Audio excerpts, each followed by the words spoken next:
অপসংস্কৃতি 1 Boishakh, 16 December, 26 March, 21 ফেব্রুয়ারি, 1 বৈশাখ, 14 বলেন 14 ফেব্রুয়ারি কি বেশ্যাদের ভালোবাসা দিবস। যারা নষ্টা বেশ্যা, যারা ভালোবাসার কাঙ্গাল, তাদের এটা দিবস। এই সমস্ত দিবসগুলি পশ্চিমাদের আমদানি করা।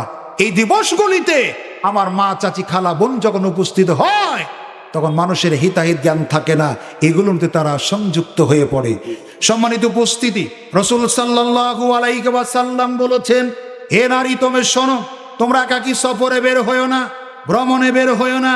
যখন তোমরা বের হবা 2 জন একাকী এইভাবে নারী পুরুষ একসাথে, তখন তোমাদের 3য় জন হয় শয়তান। অতএব শয়তান যার সঙ্গী হয় তার সর্বোচ্চ হারানোর জন্য আর কোনো কিছুর প্রয়োজন হয় না।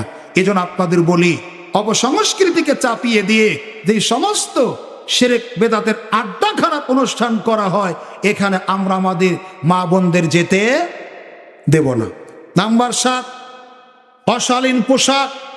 পোশাক মানুষের জীবন একটা ভদ্র জিনিস, শালীন জিনিস, এটা মানুষকে মানায়। আপনি আপনার গ্লাসের সামনে, মিররের সামনে, আয়নার সামনে খালি গায়ে দাঁড়ান, আপনাকে কেমন লাগে? আর পোশাক গায়ে দিয়ে দাঁড়ান, আপনাকে নিশ্চয়ই ভালো লাগবে। পোশাক মানুষের মানান। আল্লাহ সুবহানাহু ওয়া তাআলা বলছেন, হে আদম সন্তান, আমি পোশাক অবতীর্ণ করেছি তোমাদের শীত থেকে সুরক্ষা দেওয়ার জন্য এবং লজ্জাস্থান ঢাকার জন্য। পোশাক কি জন্য আল্লাহ দিয়েছেন? লজ্জাস্থান ঢাকার জন্য, আর শীত থেকে দেহকে সুরক্ষা দেওয়ার জন্য। যেই পোশাক পরে লজ্জাস্থান ঢাকে না, এই পোশাক পোশাক নয়। রাসূলুল্লাহ সাল্লাল্লাহু আলাইহি ওয়াসাল্লাম বলেছেন, কিয়ামতের আগে পৃথিবীতে একদল নারী আসবে, এরা পোশাক পরেও উলঙ্গ। এই বাক্যটা কেমন? পোশাক পরেও তারা উলঙ্গ থাকবে। পোশাকটা থাকবে এমন পাতলা, নেটের মশারের মতো, অথবা থাকবে এমন পাতলা, তার দেহের অঙ্গ প্রত্যঙ্গগুলিকে পরপুরুষের সামনে আরো প্রকট করে তুলবে, যাতে করে অন্য পুরুষেরা তার প্রতি আকৃষ্ট হয় এবং তারাও তার প্রতি আকৃষ্ট হয়।